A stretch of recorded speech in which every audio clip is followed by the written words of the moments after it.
Tema kita bekerja menurut ajaran Islam.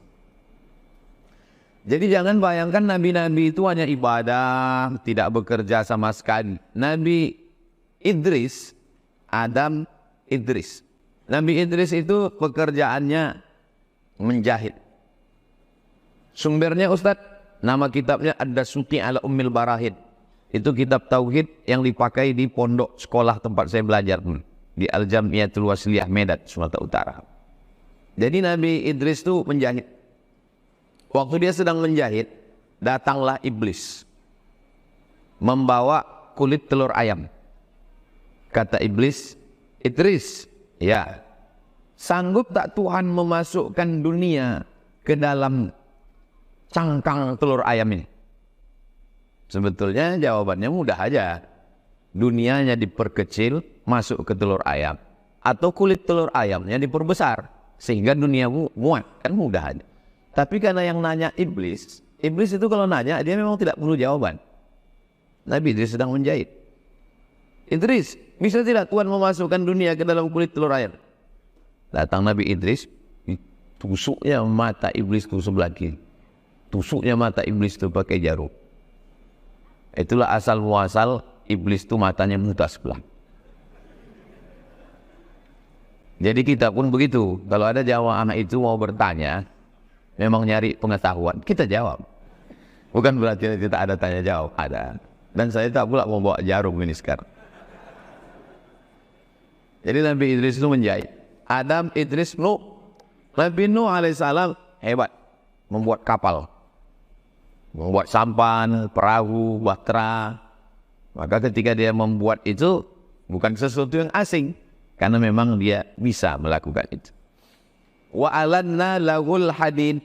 Ada nabi yang dilunakkan Allah, dia bisa memegang hadid, besi. Ada dalam satu surat namanya surat Al-Hadid, besi.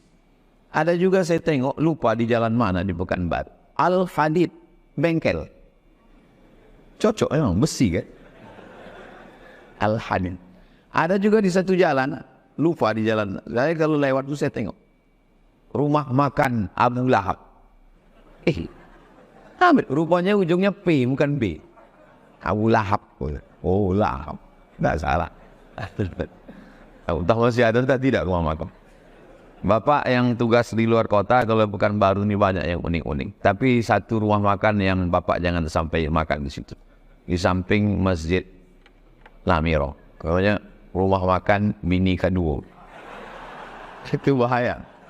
Khawatirnya bisa sholat Jumat ditelepon orang rumah. Abang di mana? Di Mini Kaduo. Sampai mana tadi lupa pula.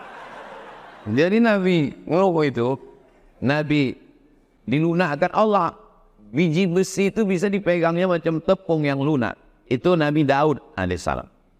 Wa alanna lahul hadid, kami lunakkan. Makanya Nabi Daud itu pekerjaannya membuat baju besi. Pegangnya biji besi itu dibuatnya baju besi. Dulu orang pakai baju besi supaya kalau perang tidak kena tombak tangkai jantungnya. Zaman sekarang pun itu Brimob, tentara yang mau perang, Densus 88 itu pakai baju besi. Lalu kemudian Nabi Daud raja. Di samping Nabi dia seorang raja. Makanya orang barat menyebutnya King David. David itu yang dimaksud Daud. Dan dia punya anak, anaknya raja juga. Namanya Sulaiman. Mereka menyebutnya King Solomon. Raja yang paling hebat kata orang di dunia ini Sulaiman. Sampai-sampai jin Ifrit pun takut kepada dia. Ada pula penulis Indonesia mengatakan katanya kerajaan Sulaiman itu sampai ke Yogyakarta. Sulaiman. Terserahlah pendapat. Namanya juga pendapat kan.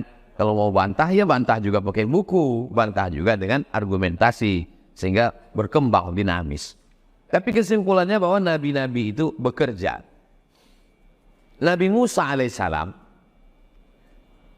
ketika terusir dari istana Fir'aun, dia jalan.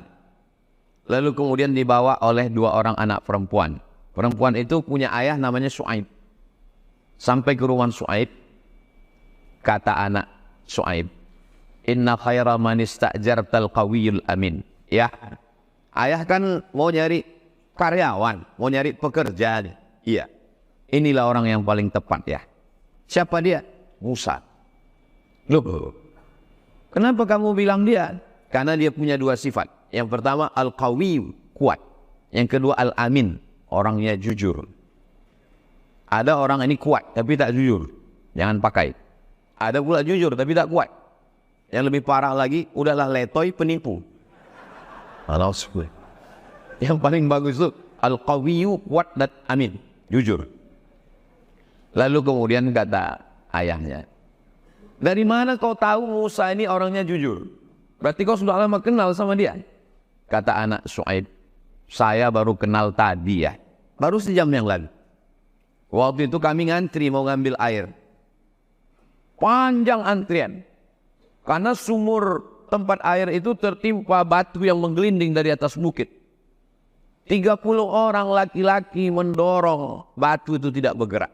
Akhirnya anak muda inilah yang datang, didorongnya sendirian. Waktu dia mendorong batu itu, antrian panjang, dia bebas ngambil air.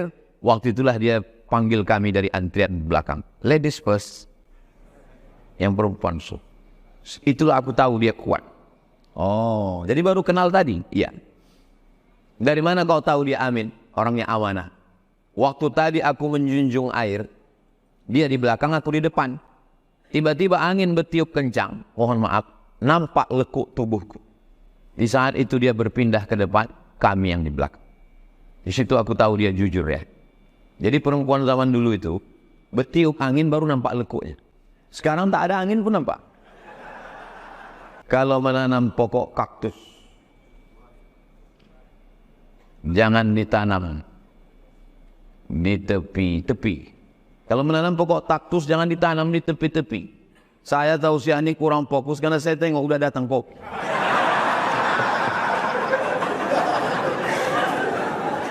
Jadi tak konsen kita, buyar gitu. Jadi akhirnya diterimalah Musa sebagai karyawan Syuaib untuk mengembalakan kambing. Berapa lama dia mengembala kambing? 8 hijaj. 8 musim. 8 musim itu berarti 8 tahun. Karena satu musim itu 1 tahun. Di Arab itu ada 4 musim. Yang pertama, li'ila fi Quraisy ila fihim rihlatas syita was-shaib. Syita musim dingin, shaib musim panas, Rabi musim bunga, Kharif musim gugur. 4 musim. 1 tahun 1 musim.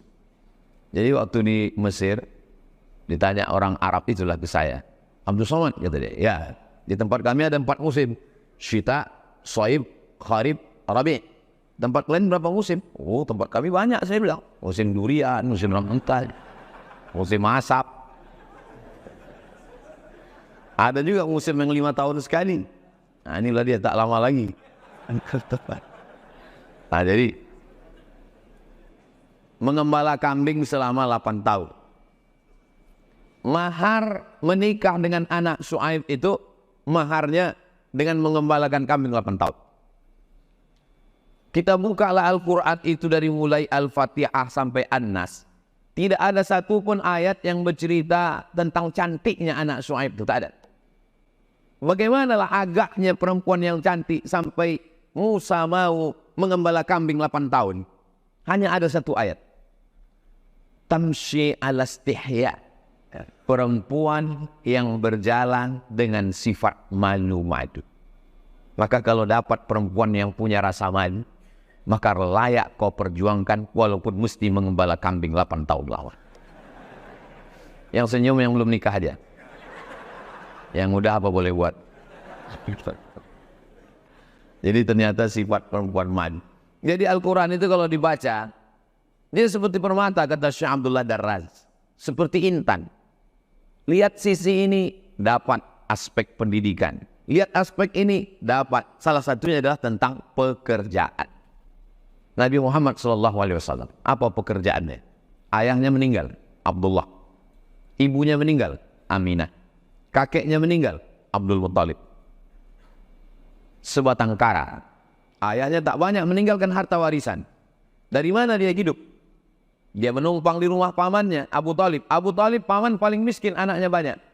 Salah satu nama anaknya itu adalah Ali bin Abi Thalib. Maka Nabi menghidupi dirinya dengan cara bekerja mengembala kambing. Nabi Isa mengembala kambing. Nabi Musa mengembala kambing. Nabi Ibrahim mengembala kambing. Nabi Muhammad SAW mengembala kambing. Dan hampir semua nabi-nabi mengembala kambing. Kenapa? Karena orang yang mengembala kambing melatih kesabaran.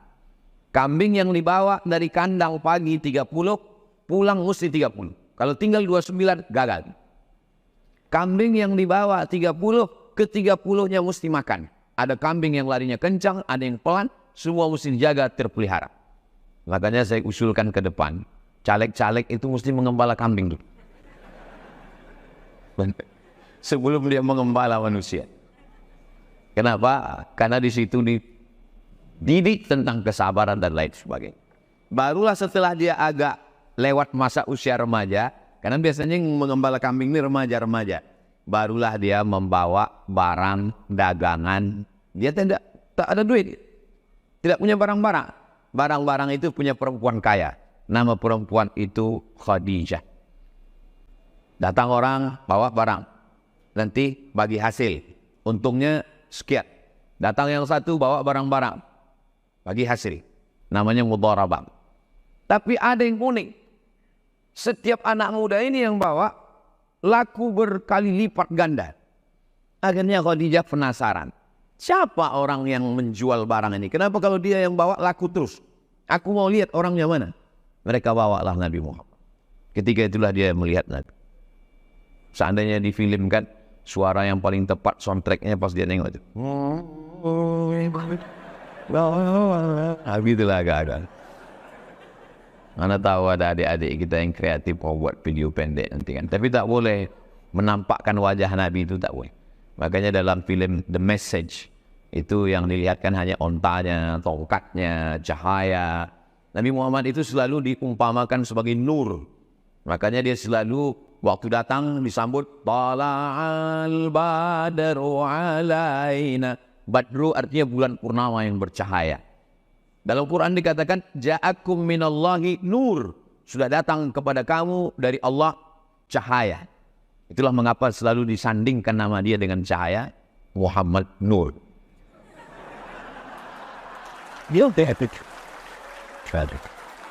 Itu bukan mengada-ngada, itu memang ada ayat.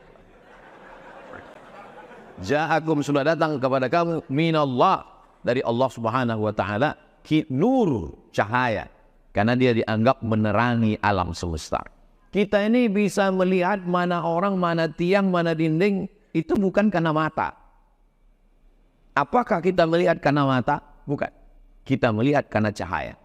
Siapa di antara Bapak Ibu yang mengatakan kita melihat karena mata, nanti jam 12 malam datang kemari, minta sama abang security matikan semua lampu, buka biji mata. Tak nampak apa-apa. Itu menunjukkan bahwa kita melihat bukan karena mata, tapi karena kita melihat karena nur. Maka hati-hati mesti menjaga nur. Makanya dalam doa sholat tahajud kita minta isi.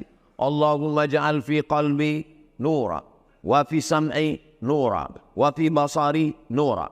Jadikan dalam hatiku cahaya, telingaku cahaya, mataku cahaya, kananku cahaya, kiriku cahaya, depanku cahaya, belakang cahaya, atas cahaya, bawah cahaya. Maka ketika saya mengisi pengajian, mudah-mudahan Allah memberikan kita nur cahaya. Amin. Ada satu ibu-ibu, nggak ada yang ucapkan amin. Pas ditanya kawannya, kok kenapa nggak bilang amin? Aku udah dapat gitu. Sudah dapat. Semua sudah dapat. Betul. Jadi Allah memberikan kita cahaya yang bisa membedakan kita mana gelap, mana terang, mana bengkok, mana lurus, mana putih, mana hitam. Man qara'a surat Al-Kahfi yawmal Jum'ah. Siapa yang baca surat Al-Kahfi pagi Jumat, siang Jumat, sore Jumat, malam Jumat, adha'a lahu min nur. Allah berikan dia cahaya. Ma bainal Jum'ataini, dari Jumat ini sampai Jumat depan. Bagi yang sudah baca surat Al-Kahfi, alhamdulillah. Ini yang ceramah ini udah baca atau belum? Sudah. Tadi malam dari maghrib ke isya saya usahakan, karena saya yang ceramah, saya yang ngomong, saya baca duluan. Bagi yang belum baca, jangan sekarang baca. Habis ini baca, habis Jumat. Kapan waktu terakhir? Habis asar. Habis asar sebelum tenggelam matahari masih ada waktu membaca. surat Al-Kahfi. Bagi yang sudah baca, mudah-mudahan istiqomah. Bagi yang belum baca, baca. Apa makna nur itu? Supaya kita diberikan cahaya dalam berinovasi, berkreasi, muncul ide-ide untuk bekerja. Saya sudah urutkan dari nabi sampai Nabi Muhammad. Bagaimana dengan sahabat-sahabat Nabi? Mereka bekerja. Karena Nabi Muhammad mengajarkan, li'ayyah-tatiba ahadukum uzmatan minal khatabi. Kalau ada di antara kamu yang tangannya kasar mengambil kayu bakar, dijualnya di pasar, dapat uang, lebih baik daripada meminta-minta kepada manusia. Orang yang meminta-minta, nanti di akhirat, kalau kita ketemu dengan orang yang ketemu nanti di akhirat, wajahnya daging-daging, wajahnya rontok ke bawah, maka sesungguhnya itu adalah perumpamaan tentang orang yang meminta. Ini enggak sinkron ceramah Ustadz dengan program. Kata Ustadz enggak boleh minta, tapi tadi Ustadz Al-Nob Dinar kemari sosialisasi yayasan meminta. Yayasan itu untuk pesantren tahfiz Quran. Sedangkan pembina, ketua, sekretaris, bendahara, pengawas, pengurus tidak boleh digaji seperak haram pun sejak berdiri tahun 2020 sampai hari kiamat nanti insya Allah. Amin. Dan kita sudah tanda tangan situ. Fakta integritas. Kita tidak boleh. Sengaja kita pilih ketuanya Ustadz Al-Nob Dinar. Dinar itu artinya duit emas. Kalau duit perak, dirham. Dan beliau ini ketua yang tidak akan diganti-ganti sebelum ada yang lebih mahal daripada dinar. Jadi sejak itu, karena kita tidak bisa pengajian tabligh akbar, saya bilang ke Ustaz Allah, tolong data rumah orang-orang kaya di Pekanbaru. Kalau selama ini kita ke masjid, sekarang kita ke rumah-rumah mereka, cari mana yang tanahnya paling luas dan sudah dekat sakaratul maut. Kita mau selamatkan hartanya. Daripada diwarisi anaknya, anaknya tak terlalu ganas, menantunya ini.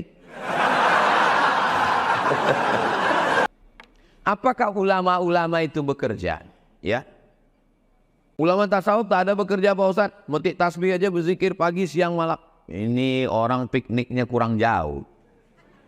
Cobalah baca dulu.